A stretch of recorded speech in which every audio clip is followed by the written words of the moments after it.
The Boston Celtics are just 13 games away from the playoffs, and the big question remains: are they ready to go back-to-back and secure their 19th championship banner? The team is on fire, riding a dominant 8-1 record in March, showing that they are peaking at the perfect time. But the road ahead won't be easy. This postseason will be more grueling than last year's, and one of the biggest concerns right now is keeping the team healthy as they prepare for another deep playoff run. Injuries are starting to pile up for the Celtics, especially among their starting five. Last season, Boston was fortunate to have only one key player miss playoff games, Kristaps Porzingis. But this year, the situation is far more complicated. Just last night, both Jason Tatum and Jaylen Brown were ruled out due to knee issues. Jrue Holiday is playing through a broken finger, and Porzingis recently missed 8 games battling bronchitis. While the Latvian big man insists he's ready to go, it raises the question: has his illness affected his conditioning? Could it impact his performance in the postseason? Despite these injury concerns, the Celtics still have time to fine-tune their game before the playoffs. 13 games remain, and while they are nearly locked into the second seed in the Eastern Conference, does it really matter if they push for first place? Well, it's a double-edged sword. On one hand, Boston would love to surpass the Cleveland Cavaliers and claim the top seed, which guarantees home court advantage throughout the Eastern Conference playoffs. On the other hand, if they rest key players and drop a game or two, it won't be the end of the world. Right now, the Celtics are 6 games ahead of the New York Knicks in the standings, but still trail Cleveland by 6.5 games. The good news?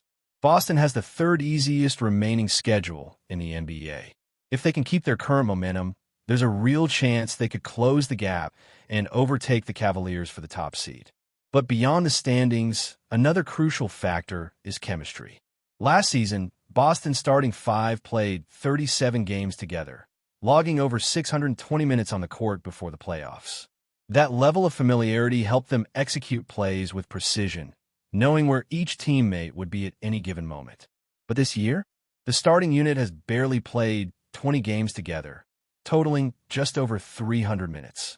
That's a major difference, and while their familiarity from last season still gives them an advantage over most teams, this year is not last year. That brings us to the big question: should Boston rest its starters or keep playing them to build chemistry? It's a tricky decision.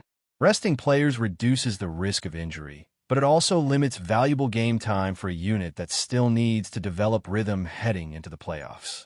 Jrue Holiday and Kristaps Porzingis, in particular, haven't logged as many minutes together as they ideally would. Even Jason Tatum himself admitted that he probably should have rested more games, especially after missing one against the Brooklyn Nets. But Tatum has a competitor's mindset. He doesn't like sitting out. He takes pride in playing every game possible, especially on the road, where he knows fans come see him. He's talked about how much it means to him when he sees kids wearing his jersey or rocking his signature sneakers in the stands. That's Mamba mentality, and it's one of the reasons he's one of the most reliable stars in the NBA. Jrue Holiday has a similar mentality. Even while dealing with a broken finger, he's insisted on playing through the pain. And when asked about sitting out, he made it clear he hates it. That's the kind of toughness that makes the Celtics so dangerous. But at the same time, it raises concerns about whether the team is doing enough to prioritize long-term health over regular season wins. And let's not forget about Kristaps Porzingis. He's back after dealing with bronchitis, but how much has that time off affected his stamina and conditioning? The Celtics will need the best version of KP in the playoffs, and if he's not 100%, that could be a problem. So what should Boston do? Push for the top seed or prioritize health? It's a tough call. What do you think? Should the Celtics go all in for the number 1 spot, or should they rest their stars and play it safe? Let me know in the comments. If the Boston Celtics decide to rest their starters, they have the depth to stay competitive and continue winning games. This team has consistently shown that even without its star players, it can find ways to secure victories. In the past month alone, we've seen the bench step up in massive ways. Peyton Pritchard's 43-point explosion wasn't just a highlight. It was proof that this roster has capable scorers beyond the usual suspects.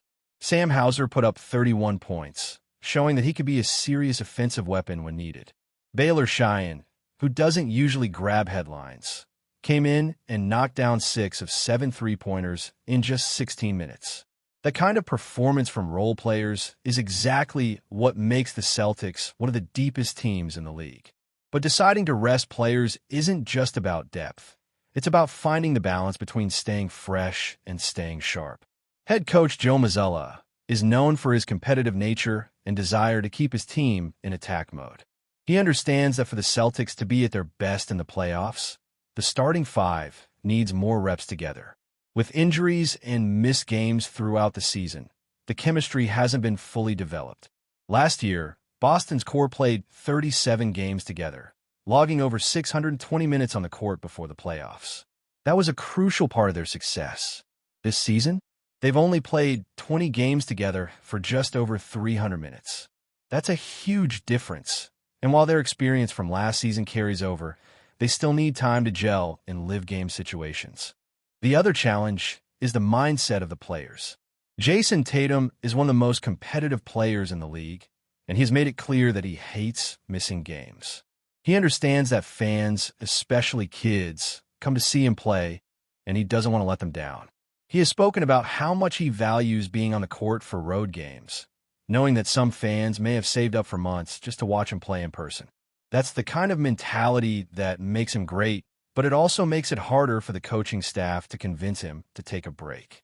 He admitted that he probably should have rested more, but when the decision is left up to him, he almost always chooses to play. Jrue Holiday has a similar mentality. Despite dealing with a broken finger, he continues to push through the pain and contribute to the team. He's openly said that he hates sitting on the bench knowing he can't do anything to help. That's the kind of toughness you want from a veteran leader, but it also raises concerns about whether he should be prioritizing long-term health over short-term wins. The same goes for Kristaps Porzingis, who is returning from bronchitis. He says he feels great, but illnesses like that can linger, and there's always the question of whether he lost some conditioning while being out. Looking at Boston's schedule, the remaining 13 games are very winnable. The only real challenges are matchups against the Memphis Grizzlies and the New York Knicks. However, the Knicks have struggled with injuries, and their playoff positioning has taken a hit as a result. If Jalen Brunson isn't available, New York isn't the same team. That means Boston realistically has a great chance to win most of its remaining games, even if they decide to rest some starters along the way. But the bigger question isn't about winning or losing these last games. It's about entering the playoffs in the best possible condition. The worst-case scenario for the Celtics would be losing a key player to injury right before the postseason. That would be devastating. However, the second-worst scenario would be heading into the playoffs with a rusty starting five that hasn't played enough high-level basketball together. Striking the right balance is going to be crucial, and it's not an easy decision to make. One of the advantages the Celtics have is momentum. When they're playing at their best, there are very few teams in the league that can match their dominance. They have already had stretches this season where they looked completely unstoppable, and if they can maintain that energy heading into the postseason, they could still make a push for the number 1 seed in the East. That home court advantage would be significant, especially in a conference with tough competitors. So the Celtics have a choice to make. Do they push for every win and try to take the top seed, or do they play it safe and protect their stars for the playoffs? There's a strong case to be made for both approaches. Some fans will want to see Boston go all in and finish the season on a dominant run, proving they're the best team in the East. Others will argue that securing a healthy roster for the playoffs is far more important than seeding. The reality is, both perspectives are valid. At the end of the day, what truly matters is how the Celtics perform when the playoffs begin. Whether they enter as the number 1 or number 2 seed, their path to the championship will be determined by how well they execute in the postseason. They have the talent, the depth, and the experience to win another championship. Now, it's just about making the right decisions in these final weeks to ensure they are in the best possible position when the real battle begins. So what do you think? Should Boston go all in and chase the top seed? Or should they prioritize rest and recovery for their key players? Let me know in the comments. But before we continue, please remember to subscribe to the channel and give the video a like. Your support helps us keep bringing you the latest news about the Boston Celtics. Feel free to share your thoughts on the news in the comments as well. Whispers have been circulating across the NBA landscape, and the rumors have taken a thrilling turn. Kevin Durant, one of the most dominant forces in basketball history, might soon find himself donning the green and white of the Boston Celtics. The buzz began after Durant himself hinted at the possibility of joining the storied franchise in 2025, sending shockwaves through the NBA world. Known for his scoring prowess and undeniable talent, Durant's potential arrival could reshape the Eastern Conference, creating a dynamic that few would have predicted just a few months ago. The idea of Durant in a Celtics uniform is a tantalizing one. With a championship pedigree, including 2 NBA titles, 4 Olympic gold medals, and countless All-NBA selections, KD would bring a level of experience and skill that could elevate Boston's championship aspirations. The Celtics, already boasting stars like Jason Tatum and Jaylen Brown, could form one of the most formidable trios in the league if Durant were to make this move. Fans have already begun speculating about the impact of such a star-studded lineup and whether it would be enough to push the Celtics to a new era of dominance. As February unfolds, the trade talks grow more intense, and the whispers of Durant's potential future with Boston have reached a fever pitch. Could 2025 be the year that the Celtics finally get their long-awaited championship? If Durant joins forces with their already talented roster, it would certainly give him the firepower to contend with the best. For now, it's all speculation, but one thing is certain. If Durant's move to Boston becomes a reality, the entire NBA will be watching closely. That's it for this update. If you enjoyed the video and want to keep receiving exclusive news about the Boston Celtics, please subscribe to our channel and give the video a like. We always appreciate your comments and opinions. See you in the next video.